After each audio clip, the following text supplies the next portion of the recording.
13주 만에 전국과 서울의 집값이 하락 전환을 했습니다. 어떤 내용인지 함께 알아보시죠. 안녕하세요. 재테크 읽어주는 파일럿입니다.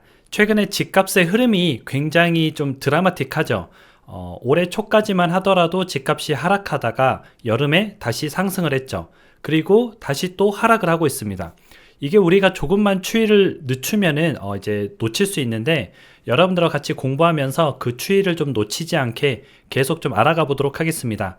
오늘 내용을 같이 화면을 보면서 이야기를 나눠보시죠. 올해 집값이 소폭 반등을 했잖아요. 회복을 어느 정도 했다, 데드캣 바운스다, 그런 내용들이 있으면서 아무튼 집값 자체가 소폭 반등을 했습니다. 그런데 좀 힘이 없었죠. 집값이 반등하는 게 좀 강하게 반등하는 게 아니라 힘이 없이 반등을 했는데, 이 힘이 없다는 말은 바로 거래량이 많지 않았다는 뜻입니다. 원래 이제 제가 거래량을 좀 많이 강조하는 편인데, 거래가 많이 터질수록 주식이든 부동산이든 상승의 힘이 강하다, 이렇게 말씀을 드렸었죠. 근데 이 거래량을 동반하지 않은 좀 힘이 없는 반등이었던 거죠. 그래서 제가 여러분들한테 계속 이 집값의 반등이 오래 갈 것 같진 않다, 이게 데드캣 바운스일 수 있다 라고 말씀을 드렸었죠. 그리고 나서 이제 13주 만에 전국과 서울의 집값이 모두 하락 전환을 했습니다. 13주니까 대략 한 3개월 정도 되네요.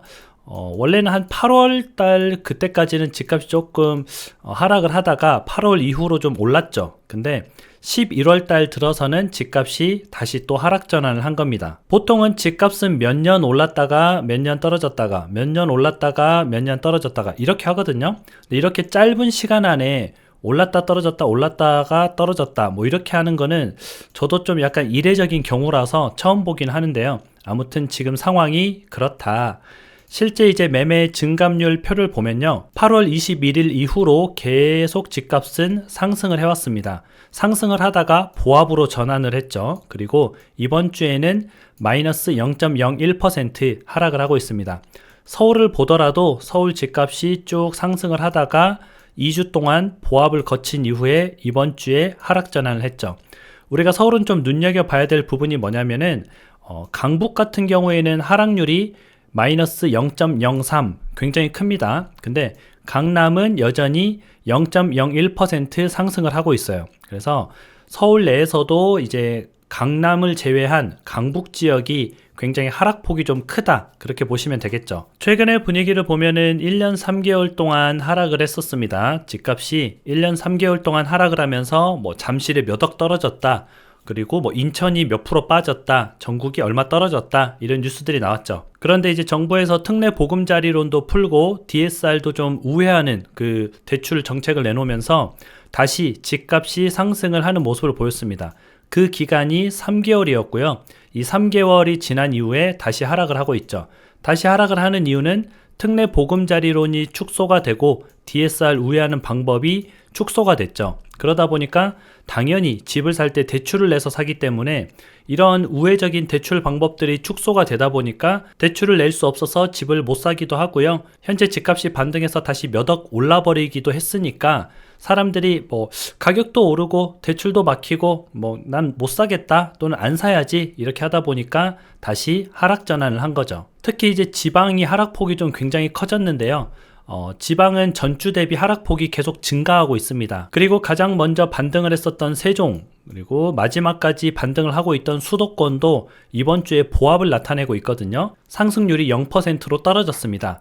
이 말은 전국적으로 지금 상승의 힘이 많이 약해지고 하락으로 가려고 하는 모습을 보이고 있다라고 우리가 판단을 할 수가 있겠죠. 그리고 제가 매주 체크하는 매수자 매도자 동향 이번 주 보도록 할게요. 전국 같은 경우에는 매수 우위 지수가 23.1, 저번 주에는 24.4였죠. 지금 이제 매수 우위 지수가 계속 낮아지고 있습니다. 매수자가 줄어들고 있다는 뜻이죠. 서울 같은 경우도 보게 되니까 이번 주에 26.1, 저번 주에는 26.6이었죠. 그래서 서울도 계속 매수 매도자 동향에서 매수 우위 지수가 낮아지고 있다, 매수자가 줄어들고 있다, 그런 말이고요. 이번 주에는 거래량은 어떻게 됐나 볼게요. 이렇게 매수자가 줄어들면 거래가 줄어드는 게 일반적이라 그랬죠. 매매 거래 동향을 보게 되니까 전국이 이번 주에 7.4, 저번 주에는 8.2였죠. 그러니까 저번 주에 비해서 이번 주에 거래가 줄어들었다는 뜻입니다. 서울 같은 경우에도 이번 주에 4.6 굉장히 낮아졌거든요. 서울은 가격이 꽤 많이 반등을 하다 보니까 사는 사람들이 더 줄어들고 거래가 더 줄어들게 되는 거죠. 저번 주에는 6.5였는데 이번 주에 4.6이니까 굉장히 많이 줄은 거고, 이 수치는 지금 올해 초 그 수치랑 비슷하거든요. 방금 봤던 매매 거래 지수 수치가 올해 초 수치로 좀 회귀를 했습니다. 올해 초의 분위기가 어땠냐면은 집값이 조금 하락하면서 사람들이 집을 안 사는 그런 시장이었죠.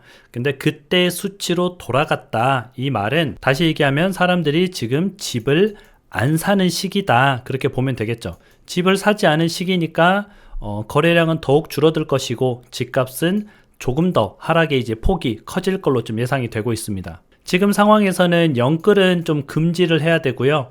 영끌이라는 뜻은 나의 수준, 소득 대비 수준을 넘어서 무리하게 돈을 끌어서 집을 사는 걸 영끌이라고 하거든요.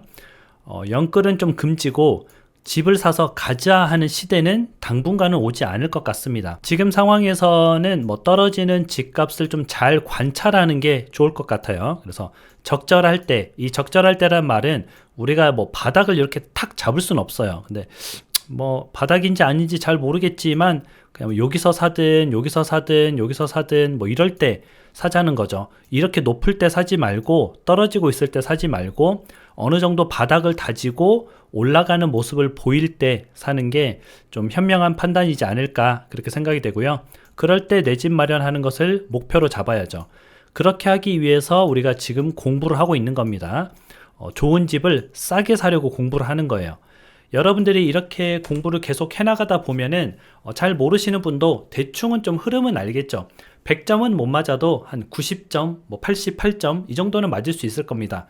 그러면 적절한 타이밍에 적절하게 좋은 집을 사면은 그게 바로 내 집 마련을 진짜 잘하는 방법이고요. 또 언젠가는 시대가 흘러서 뭐 약간 경제가 좋아지고 또 다시 인플레이션이 잦아들고 금리가 낮아지는 시기가 오면 집값이 또 그걸 반영해서 자산 가격이 올라가게 되죠. 물론 지금처럼 최근처럼 뭐 몇 억씩 폭등하는 그런 세상은 쉽게 오지는 않을 것 같긴 한데 그래도 내가 마련한 자산이 물가 상승률 대비 차곡차곡 올라가면 또 기분이 좋은 거니까요. 우리가 이런 상황을 대비해서 적절할 때 내 집 마련을 하는 게 좋을 것 같습니다. 뭐 오해하시면 안 되는 게 지금 내 집 마련을 하자는 건 아니에요. 관찰하고 있다가 좋은 타이밍에 오면 하자 그런 뜻이니까 같이 앞으로도 이렇게 재밌게 공부를 해보도록 하겠습니다. 매주 이렇게 상황을 좀 주시하면은 우리가 흐름을 놓치지 않겠죠. 그럼 여러분들 오늘 행복한 하루 보내시고요. 주말인데 굉장히 춥더라고요. 나들이 하시는 분들은 옷 따뜻하게 입고 나들이 다녀오시기 바랍니다. 긴 영상 시청해 주셔서 진심으로 감사드립니다. 그럼 다음에 다시 만나요.